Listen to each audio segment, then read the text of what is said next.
આ તમે બધા નોકર છો ભાઈ, આ પ્રજાના ટેક્સનો પગાર તમને મળે છે, નોકરી કરવાની હરકા કરો. પ્રાંત અધિકારીને બોલાવો ભાઈ. 4 વાર તો મેં કીધું છે તમને. હું સંકલનમાં લખીને પૂરું કરવાનું છે, એને ફોલોઅપ કેમ નથી લેતા તમે? ઓપરેટર નથી તો મૂકો ને તમે.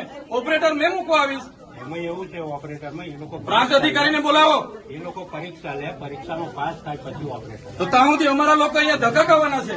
નોટબંધીમાં 2 વર્ષ સુધી લાઈનો પર લાગ્યા. અહીંયા જાતિના દાખલા પર મહિનો લાઈન પર લગવાનું. કીધું કામ કરવાનું હોય ને તો કરો, નહીં તો ચાલતી પકડો તાળા મારી દઈએ અમે તમારી મામલતદાર કચેરીને. બંધ કરી દો. આ 29-30 તારીખના લોકો છે. 30 તારીખથી કોણ આવે છે ભાઈ? આ બધા 4-4, 5-5 દિવસથી તમને ભાન નથી પડતી. પ્રાંતશ્રી, અહીંયા વ્યવસ્થા કરવાના હોય તો હરકા કરો. હા, કેમ નથી વ્યવસ્થા? કેટલી